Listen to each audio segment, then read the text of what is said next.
एक छोटे से गांव में, जहां घर रंग बिरंगे थे और नदियां चांदी की तरह चमकती थीं, एक लड़की रहती थी जिसका नाम रिया था। रिया की हंसी पूरे गांव में गूंजती थी जैसे किसी मीठे संगीत की धुन। लेकिन एक दिन रिया की मुस्कान कहीं खो गई।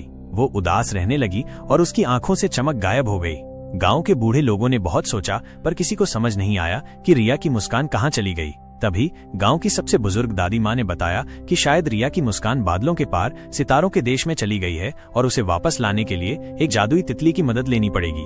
वो जादुई तितली, जिसका नाम तारा था, हर रात चांदनी रात में फूलों के बाग में आती थी। उसके पंख इंद्रधनुष के रंगों से सजे थे और उसके शरीर से हल्की सुनहरी रोशनी निकलती थी।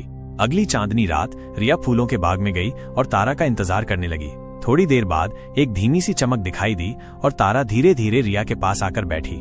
रिया ने तारा को अपनी खोई हुई मुस्कान के बारे में बताया। तारा ने रिया की बात ध्यान से सुनी और फिर अपने चमकीले पंखों को फड़फड़ाया। उसके पंखों से सुनहरी धूल उड़ी और हवा में तैरने लगी। तारा ने रिया से कहा, तुम्हारी मुस्कान सितारों के देश में है। वहाँ खुशियों के फूल खिलते हैं और हंसी की नदियां बहती हैं। तुम्हें वहाँ जाने के लिए मेरे साथ उड़ना होगा। रिया थोड़ी डरी, लेकिन अपनी मुस्कान वापस पाने की उम्मीद में वो तारा के छोटे से शरीर पर बैठ गई। तारा धीरे धीरे ऊपर उड़ने लगी। गांव नीचे छोटा होता गया और वे बादलों के बीच पहुंच गए।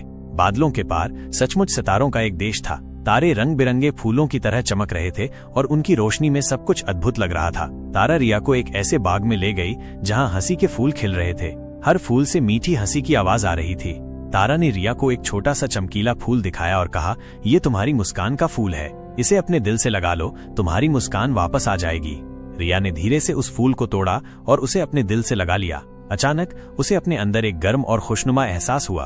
उसे याद आया कि हंसना कितना अच्छा लगता है।